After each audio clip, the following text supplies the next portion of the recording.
Personal secretary के घर से कैश के पहाड़ मिलते हैं। हाँ, या फिर सोचिए एक बेटिंग ऐप घोटाले में बड़े बड़े पुलिस ऑफिसर्स का नाम आ जाता है। एग्जैक्टली ऐसा होता क्यों है और इसे रोकने के लिए हमारे सिस्टम में क्या है? बेसिकली ये सब एक वर्ड से जुड़ा है, प्रोबिटी। बिल्कुल। और दोस्त, आज हम इसी कॉन्सेप्ट की गहरी जांच करेंगे। प्रोबिटी इन गवर्नेंस, यानी शासन में शुचिता। ये सिर्फ एक फैंसी वर्ड नहीं है, राइट, बल्कि ये एक इफेक्टिव और ट्रस्टवर्दी गवर्नमेंट की नींव है, उसका फाउंडेशन है। करेक्ट। हमारे पास काफी डिटेल्ड नोट्स हैं इस पर। So here's the plan. हम शुरू करेंगे प्रोबिटी के मीनिंग और उसकी फिलोसॉफिकल बेसिस से, फिर हम चैलेंजेस और सॉल्यूशंस देखेंगे। ओके। उसके बाद हम पब्लिक सर्विस के कॉन्सेप्ट, सोशल कॉन्ट्रैक्ट थियरी और सबसे इंपॉर्टेंट राइट टू इन्फॉर्मेशन यानी आरटीआई एक्ट को एक्सप्लोर करेंगे। और आगे हम कोड्स ऑफ कंडक्ट और कोड्स ऑफ एथिक्स के बीच का अहम डिफरेंस समझेंगे। हाँ। फाइनली हम वर्कप्लेस एथिक्स और प्रोफेशनल वर्सेस होलिस्टिक कॉम्पिटेंस पर बात करके इस डिस्कशन को कंक्लूड करेंगे। तो चलिए इस अहम विषय की परतें खोलते हैं। Let's unpack this. एंड हाँ, बिफोर वी स्टार्ट एक छोटा सा काम। जल्दी से सब्सक्राइब बटन, लाइक और नोटिफिकेशन बेल ऑन कर लीजिए। It really helps the channel grow. चलिए शुरू करते हैं। Topic name, probity in governance, शासन में शुचिता। Broad micro theme, understanding the core of good governance. Okay, so सबसे पहला सवाल, ये प्रोबिटी आखिर है क्या? What does it actually mean in simple terms? देखिए, आसान भाषा में इसका मतलब है एथिकल प्रिंसिपल्स और इंटेग्रिटी को कंप्लीटली फॉलो करना, जैसे जेरेमी बेंथम ने कहा था। इवन सरदार पटेल ने भी कहा था कि पब्लिक लाइफ में एथिक्स और मॉरल प्रिंसिपल्स पर अटल रहना ही प्रोबिटी है। So in simple words, it's about complete and confirmed integrity, uprightness and honesty. तो ये सिर्फ ईमानदार होने से ज्यादा है? Oh, much more. It's about being incorruptible. आपका हर एक्शन, हर डिसीजन, हर प्रोसेस फेयर और एथिकल होना चाहिए। मतलब सिर्फ रिजल्ट आने तक नहीं, पूरा प्रोसेस ही क्लीन हो। Got it.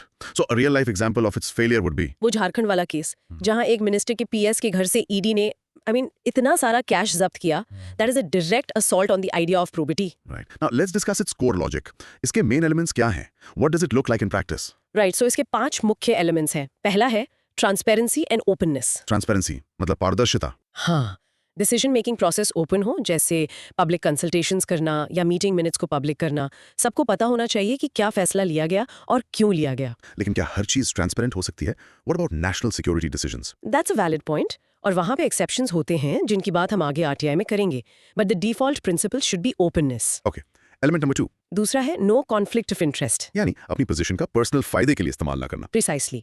For example, public officials को अपने प्राइवेट फाइनेंशियल इंटरेस्ट्स डिस्क्लोज करने चाहिए, ताकि ये इंश्योर हो सके कि वो ऐसी पॉलिसी ना बनाए जिससे उन्हें या उनकी फैमिली को डायरेक्टली फायदा हो। अगर कोई ऑफिशियल ऐसी कंपनी में इन्वेस्ट करता है जिसे गवर्नमेंट से कॉन्ट्रैक्ट्स मिलते हैं, तो ये कॉन्फ्लिक्ट ऑफ इंटरेस्ट होगा। बिल्कुल, ये क्लासिक केस है। तीसरा एलिमेंट है प्रिवेंट एंड एड्रेस करप्शन। ये तो सबसे ऑब्वियस लगता है, लेकिन इसमें सिर्फ करप्ट को पकड़ना नहीं है, इसमें ऐसे सिस्टम्स बनाना भी शामिल है जिससे करप्शन हो ही ना पाए। मतलब इफेक्टिव एंटी करप्शन लॉज लागू करना, प्रोसेसेस को simple banana. Okay, that makes sense. Proactive approach. What's the fourth element? Fourth है अकाउंटेबिलिटी एंड आंसरेबिलिटी, अधिकारियों को उनके कामों के लिए जवाबदेह ठहराना। मतलब अगर कुछ गलत होता है तो किसी न किसी की जिम्मेदारी फिक्स होनी चाहिए। एग्जैक्टली, गलत काम करने वालों को सजा मिलनी चाहिए। It can't be like mistakes were made. No, someone has to be held accountable. So if a bridge collapses, the engineer or the contractor should be held accountable, not just blame the system. Absolutely. और पांचवा element है ethical conduct. Ethics को बरकरार रखना। हाँ, जैसे sensitive information की confidentiality maintain करना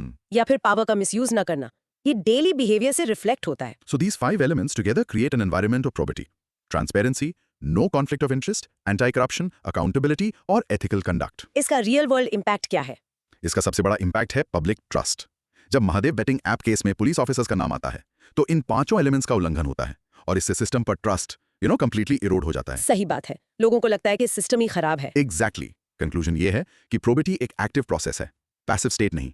इस पर कॉन्स्टेंटली काम करना पड़ता है। Okay, this is really important. So let's pause, practice saying these 5 elements aloud. Yes.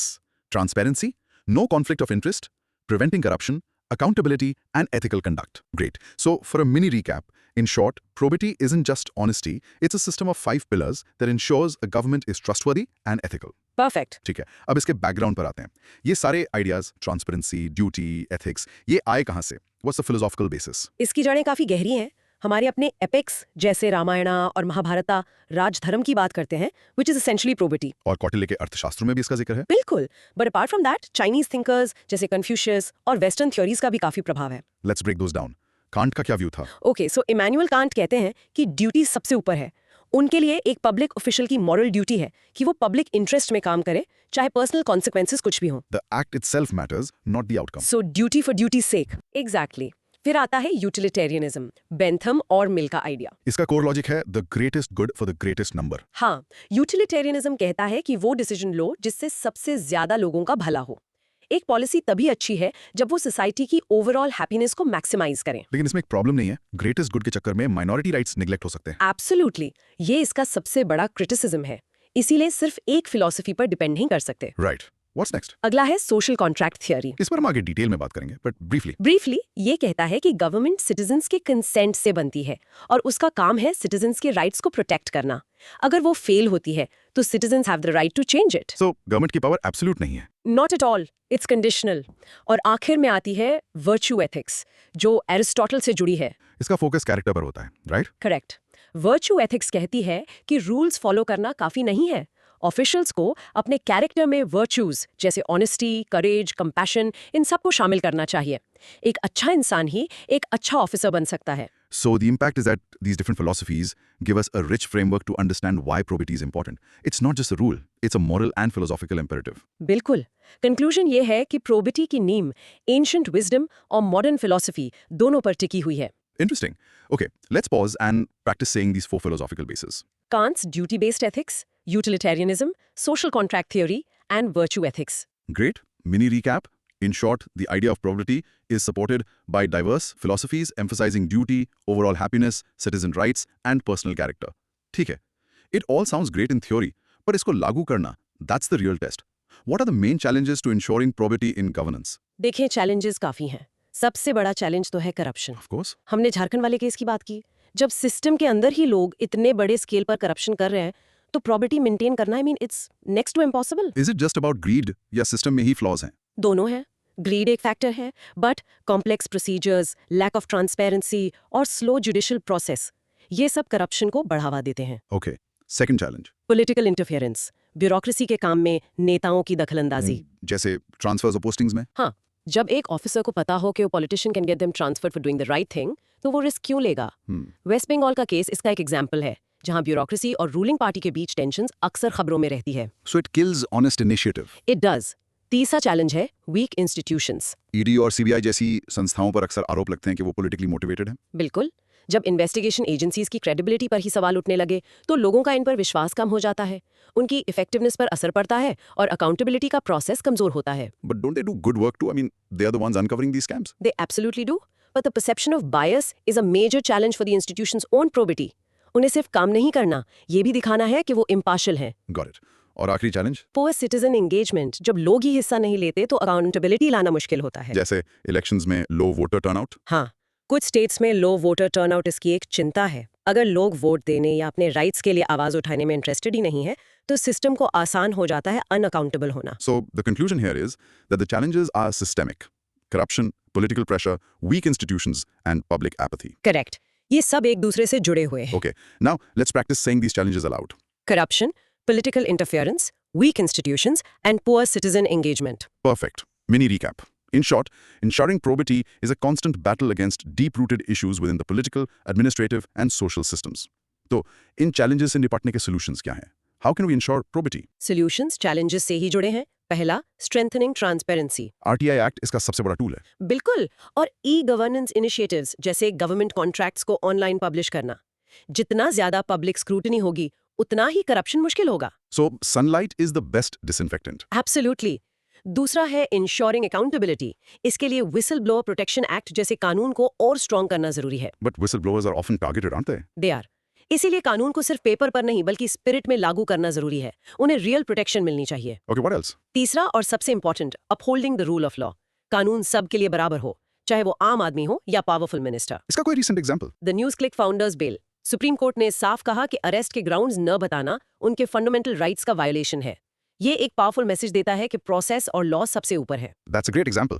So the system has checks and balances. Yes. एक और केस है लावा मोबाइल्स के एमडी का।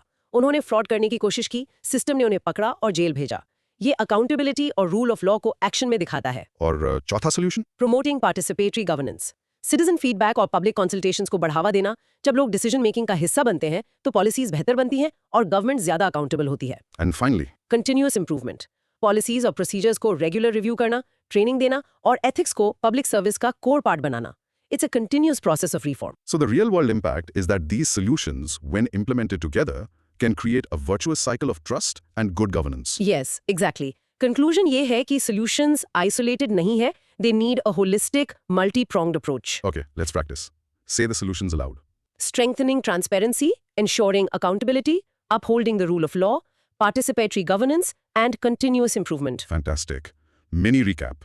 In short, the path to probity lies in a combination of strong laws, independent institutions, citizen participation, and a constant commitment to reform. Topic name: Public Service and Social Contract Theory. Lok Seva और सामाजिक अनुबंध. Broad micro theme. The philosophical deal between the state and its people. चलिए, अब public service और governance के philosophical basis पर आते हैं. What is the core idea of public service? देखिए, पब्लिक सर्विस का मतलब है वो जरूरी सर्विसेज जो गवर्नमेंट अपने लोगों को देती है, जैसे health care, education, sanitation, infrastructure. Right. ये गवर्नमेंट और लोगों के बीच का सबसे कॉमन, सबसे डायरेक्ट इंटरफेस है और इसी से गवर्नमेंट पर ट्रस्ट बनता या बिगड़ता है. अगर सड़कें अच्छी हैं, हॉस्पिटल्स चल रहे हैं, तो लोगों को लगता है गवर्नमेंट काम कर रही है. सही बात है. अब इसके पीछे की फिलॉसफी क्या है? I believe the social contract theory is central here. Exactly. The background is quite fascinating. इसका ओरिजिन मिडिल एजेस से है. पहले माना जाता था कि राजा भगवान की मर्जी से राज करता है. The divine right of Kings. और इस डिवाइन राइट पर कोई सवाल नहीं उठा सकता था. करेक्ट. पर मॉडर्न एज में with the rise of science and reason इस आइडिया पर सवाल उठे. तभी सोशल कॉन्ट्रैक्ट का आइडिया सामने आया एज एन ऑल्टरनेटिव. तो सोशल कॉन्ट्रैक्ट है क्या? In simple terms, what's the core logic? ये गवर्नमेंट और सोसाइटी के बीच एक इम्प्लिसिट अग्रीमेंट है. लोग अपनी कुछ आज़ादी छोड़ते हैं, for example traffic rules follow करना या टैक्सेस देना, Okay. और बदले में गवर्नमेंट उनके basic rights, life, liberty and property को प्रोटेक्ट करती है और एक सोशल ऑर्डर बनाए रखती है. So it's a two-way street, a deal. It's a deal. और अगर गवर्नमेंट अपनी पावर का गलत इस्तेमाल करती है, यानी कॉन्ट्रैक्ट की टर्म्स तोड़ती है, तो लोगों को उससे हटाने का हक है. This was a revolutionary idea. So our voting in elections is basically our way of renewing or changing this contract. That's a perfect analogy. Voting is the mechanism through which we give our consent to be governed. इसका real world impact क्या है? A recent example is Jammu and Kashmir. वहाँ elections में 35 years का सबसे ज्यादा voter turnout देखने को मिला. ये डेमोक्रेसी और सोशल कॉन्ट्रैक्ट में बढ़ते ट्रस्ट को दिखाता है. Interesting. साथ ही थर्ड जेंडर वोटर्स का पार्टिसिपेशन बढ़ना भी इंक्रीजिंग इंक्लूसिविटी को दर्शाता है. मतलब कॉन्ट्रैक्ट में अब ज्यादा लोग शामिल हो रहे हैं. Great point. Now अलग-अलग thinkers ने इसे कैसे देखा? Let's start with Hobbes. हाँ, थॉमस हॉब्स ने कहा कि बिना गवर्नमेंट के लाइफ होती है नास्टी, ब्रूटिश एंड शॉर्ट. लोग कांस्टेंट फियर में जीते हैं. इसीलिए पीस और ऑर्डर के लिए एक एब्सोल्यूट सॉवरेन, एक पावरफुल रूलर जरूरी है. लोग अपने सारे राइट्स उसे दे देते हैं. So for Hobbes, security was the main goal even at the cost of liberty. Yes, लेकिन जॉन लॉक का व्यू डिफरेंट था. उन्होंने कहा कि गवर्नमेंट का काम कॉमन गुड को प्रमोट करना है और लोगों के नेचुरल राइट्स को प्रोटेक्ट करना है. अगर वो फेल होती है तो revolution is justified. Locke's ideas sound more like modern democracy. है. US declaration of independence is heavily influenced by lock. फिर आते हैं हेगल. हेगल ने ब्यूरोक्रेसी को जरूरी माना, right? हाँ, हेगल ने कहा कि सिविल सर्वेंट्स स्टेट के यूनिवर्सल नीड्स को बेटर समझते हैं compare to the selfish interest of civil society. इसलिए ब्यूरोक्रेसी एक ब्रिज का काम करती है. और हमारे अपने थिंकर कौटिल्य. कौटिल्य ने अपने अर्थशास्त्र में योगक्षेमा यानी वेलफेयर स्टेट की बात की. ये सोशल कॉन्ट्रैक्ट का ही एक इंडियन वर्जन है. उन्होंने कहा राजा की खुशी उसकी प्रजा की खुशी में है. The king's duty is the welfare of his people. So the conclusion is that the relationship between a government and its people is not one of a ruler and the ruled, but a contract based on mutual obligations. Perfectly put. Okay, time to practice. Let's say the names of the thinkers. Hobbes, Locke, Hegel, and Kautilya. Great. Mini recap. In short, social contract theory explains that governments exist by the consent of the governed to protect their rights, a foundational idea for modern democracy. Topic name. Right to information, RTI Act 2005, सूचना का अधिकार. Broad micro theme. The citizen's tool for transparency. अब आते हैं एक बहुत ही powerful tool पर, RTI. हमने ट्रांसपेरेंसी की बात की और RTI उसका सबसे बड़ा इंस्ट्रूमेंट है. Right? How important is it? It's extremely important. RTI ने गवर्नमेंट के कामकाज में ट्रांसपेरेंसी लाने का काम किया है. It has fundamentally shifted the power dynamic. How so? इससे पहले information was the property of the government. अब information is the right of the citizen. ये हर सिटीजन का स्टैट्यूटरी राइट है कि वो पब्लिक एजेंसी से इंफॉर्मेशन ले सके. इसकी background story, the origin story is quite inspiring, right? Oh absolutely. इसकी शुरुआत दिल्ली के कॉरिडोर्स ऑफ पावर में नहीं हुई. इसकी शुरुआत राजस्थान के एक गांव से हुई. The MKSS movement. यस, मजदूर किसान शक्ति संगठन. वहां कुछ वर्कर्स को उनके काम के पैसे नहीं मिल रहे थे, तो उन्होंने रिकॉर्ड्स मांगने का अभियान शुरू किया. उनका नारा था हमारा पैसा हमारा हिसाब. Exactly. Our money our accounts. इसी सिंपल डिमांड से national campaign for people's right to information NCPRI बना और आफ्टर इयर्स ऑफ स्ट्रगल आखिरकार 2005 में ये कानून बना. It's a true grassroots to national policy story. Amazing. Now let's get into the core logic. हाँ। इसके कुछ इंपॉर्टेंट सेक्शंस क्या हैं? सेक्शन 4 बहुत इंपॉर्टेंट है। ये कहता है कि पब्लिक अथॉरिटीज को खुद से यानी सुओ मोटो इन्फॉर्मेशन डिस्क्लोज करनी चाहिए। सो आइडियली लोगों को आरटीआई फाइल करने की जरूरत ही नहीं पड़नी चाहिए। Precisely, information should be proactively put in the public domain. फिर है सेक्शन 7 जो टाइमलाइन फिक्स करता है। 30 दिन, राइट? हाँ, 30 दिन के अंदर इन्फॉर्मेशन देनी होगी और अगर मामला किसी के लाइफ या लिबर्टी का है तो सिर्फ 48 घंटे में। That's very strict.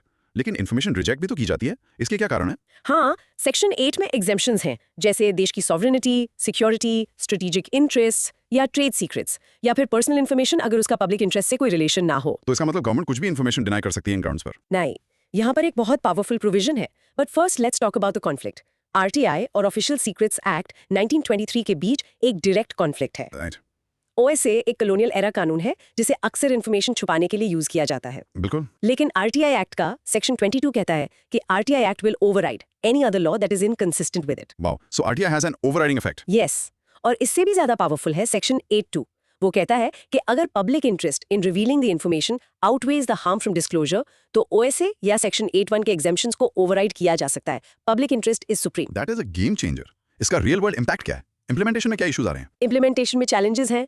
एक स्टडी के मुताबिक 90% डिस्ट्रिक्ट्स में पब्लिक इन्फॉर्मेशन ऑफिसर्स यानी पीआईओज की इन्फॉर्मेशन ही आसानी से अवेलेबल नहीं थी। और पीआईओज कोऑपरेटिव नहीं होते। करेक्ट। और सेल्फ डिस्क्लोजर अंडर सेक्शन 4 भी बहुत अच्छे से नहीं हो रहा है। इसके अलावा कई बार फ्रिवलस कंप्लेंट्स भी इसका मिसयूज करती हैं। But don't you think the recent amendments have diluted the act? That's a major point of debate. Critics argue that giving the central government power to decide the tenure and salary of information commissioners compromises their independence. An independent information commission is crucial for the act's effectiveness. So solutions क्या हो सकते हैं? Digital infrastructure को strong करना, पीआईओज को regular training देना, online RTI portals बनाना और non compliance के लिए पेनल्टीज को स्ट्रिक्टली इन्फोर्स करना। Okay, let's pause and practice. Say the key sections aloud. Section 4 proactive disclosure, Section 7 timelines and Section 8 exemptions. Perfect. Mini recap. In short, the RTI Act is a revolutionary law that empowers citizens by making transparency a right, though its full potential is hampered by implementation challenges. Topic name: Codes of Conduct and Ethics Codes, Achar Sanhita और नैतिकता संहिता. Broad micro theme, rules versus principles in public life. Let's move to Codes of Conduct and Ethics. दोनों में क्या फर्क है? Let's start with Code of Conduct. Okay. A code of conduct जैसे कि Central Civil Services Conduct Rules 1964 एक formal और legally enforceable set of rules है। So it's a do's and don'ts list. Exactly, it's a rule book. For example, it says you must maintain integrity, you must have devotion to duty, you must not criticize the government. इसका background क्या है? इसका origin 1930s के British era instruction से हुआ, आजादी के बाद इन्हें कंटिन्यू किया गया और 1964 में संधानम कमेटी की recommendations पर इन्हें expand किया गया। इसमें bureaucrats और ministers के लिए specific rules हैं. हाँ, ब्यूरोक्रेट्स के लिए प्रॉपर्टी खरीदने बेचने की इन्फॉर्मेशन देना जरूरी है।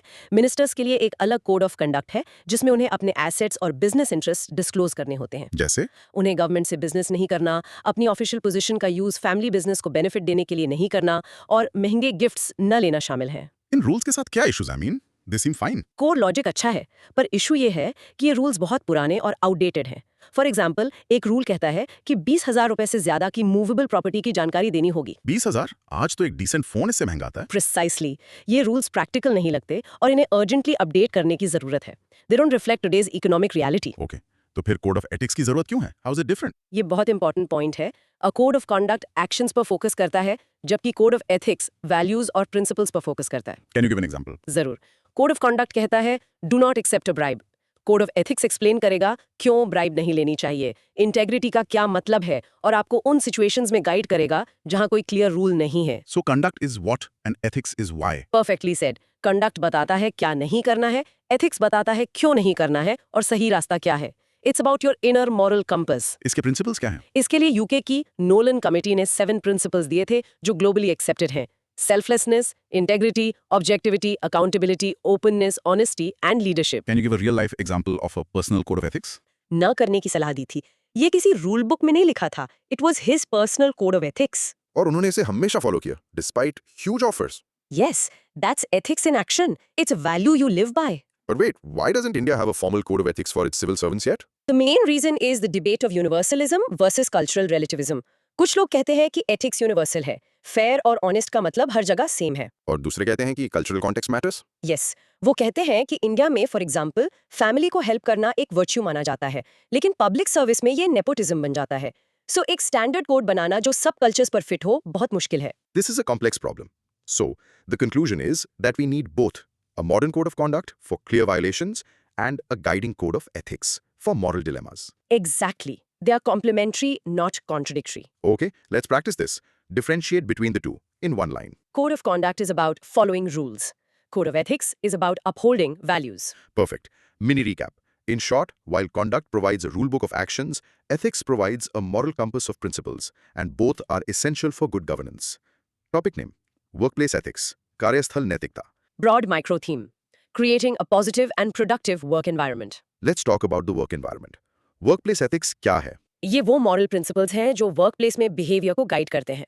Honesty, respect, fairness. इन सबसे एक पॉजिटिव वर्क एनवायरनमेंट बनता है जहां लोग प्रोडक्टिव और मोटिवेटेड फील करते हैं. इसके इंपॉर्टेंट वैल्यूज क्या हैं? पहला तो है ऑनेस्टी एंड इंटेग्रिटी. सच्चाई से काम करना, कंपनी रिसोर्सेज का मिसयूज ना करना. दूसरा? Respect and civility. कलीग्स के साथ रिस्पेक्ट से पेश आना, बुलिंग या हरासमेंट ना करना. इसका कोई रीसेंट एग्जाम्पल जहां इसकी कमी दिखी? हाँ, हाल ही में LSG के ओनर ने अपने कैप्टन KL राहुल को पब्लिक में ऑन कैमरा डांटा.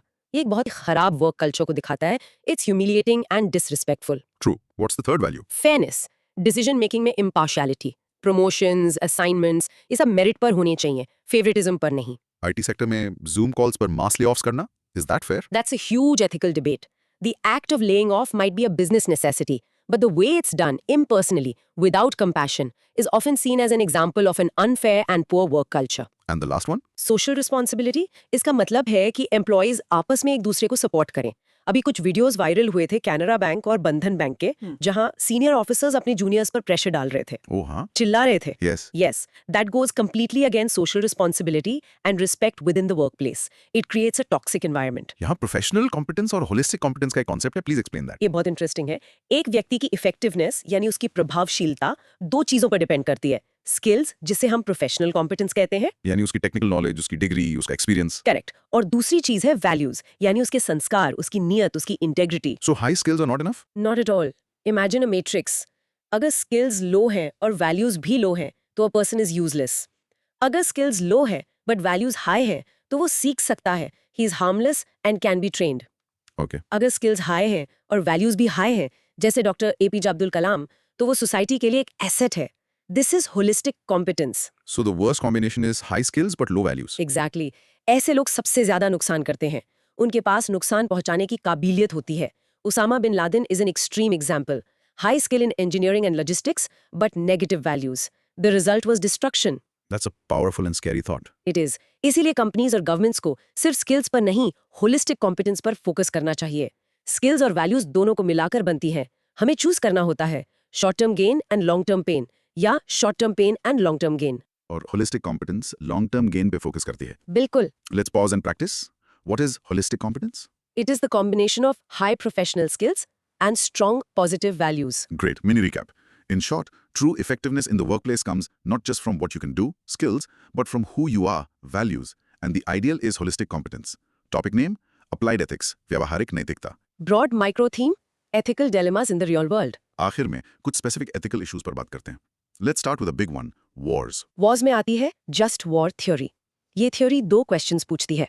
Jus ad bellum, युद्ध शुरू करने का रीजन जस्ट है या नहीं, एंड जस इन बेलोम, युद्ध लड़ा कैसे जा रहा है. Just at bellum में क्या आता है? इसमें आता है कि क्या युद्ध का कारण आखिर न्यायपूर्ण है, जैसे सेल्फ डिफेंस. क्या ये लास्ट रिजॉर्ट है, यानी सारे पीसफुल ऑप्शंस ट्राई कर लिए गए हैं. और just in bellow में? इसमें ये देखा जाता है कि क्या फोर्स प्रोपोर्शनली यूज हो रही है, और सबसे इंपॉर्टेंट, क्या नॉन कॉम्बैटेंट्स यानी आम नागरिकों को बचाया जा रहा है. So these are the ethical checks. Okay. Next dilemma: weapons of mass destruction. वहां नेशनल सिक्योरिटी और ह्यूमैनिटेरियन कंसर्न्स के बीच एक बड़ा एथिकल डिलेमा है. How so? सपोर्टर्स कहते हैं कि nuclear weapons deter war, they maintain peace through fear. लेकिन अपोनेंट्स कहते हैं कि इनका इस्तेमाल ह्यूमन राइट्स, एनवायरनमेंट और आने वाली जनरेशंस पर इतना बुरा असर डाल सकता है कि उनका एग्जिस्टेंस ही अनएथिकल है. It's a massive ethical trap. It is. There is no easy answer. And finally, a very common issue today: layoffs. Layoffs में फेयरनेस, ट्रांसपेरेंसी और कंपैशन बहुत जरूरी है. The ethical question is not if a company can lay off people, but how they do it. मतलब क्या employees को advance notice दिया गया, क्या उन्हें प्रॉपर सेवरेंस पैकेज मिला, क्या उन्हें आउटप्लेसमेंट सर्विसेज ऑफर की गई. बिना सोचे समझे या इनसेंसिटिव तरीके से ले ऑफ करना, जैसा हमने जूम कॉल्स पर देखा, एक कंपनी के कल्चर और उसके बाकी एम्प्लॉयज पर भी गहरा नेगेटिव असर डालता है. Right. It breaks trust. Completely. So, applied ethics is about using these moral principles to navigate complex, real world problems where the right answer isn't always clear. Okay, let's practice saying the 3 examples we discussed. Just war theory, weapons of mass destruction, and ethical layoffs. Excellent. Yes. Mini recap. In short, applied ethics is the critical process of applying moral principles to concrete, often difficult, real-world dilemmas. So, what a journey.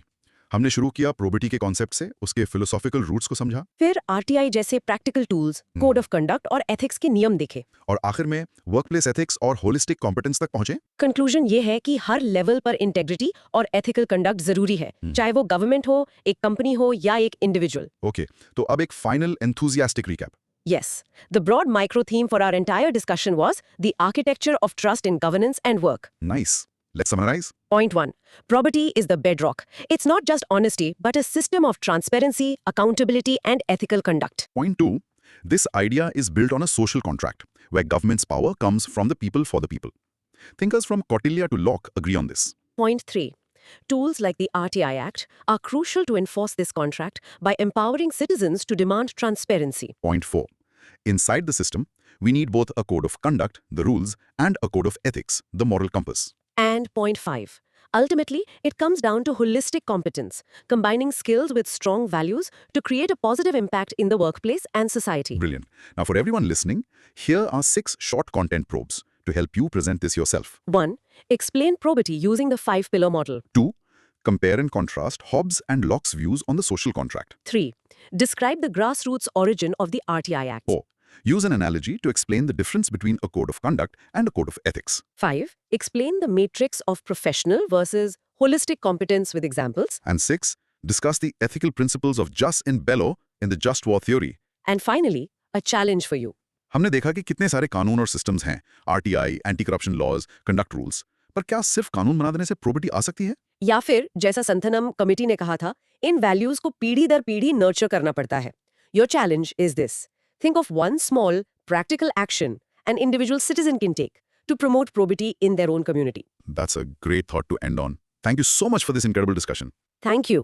और सभी listeners को, अगर आपको ये गहरी चर्चा पसंद आई तो सब्सक्राइब करना, कमेंट करना और शेयर करना मत भूलिएगा। We'll be back soon with another deep dive. तब तक सोचते रहिए।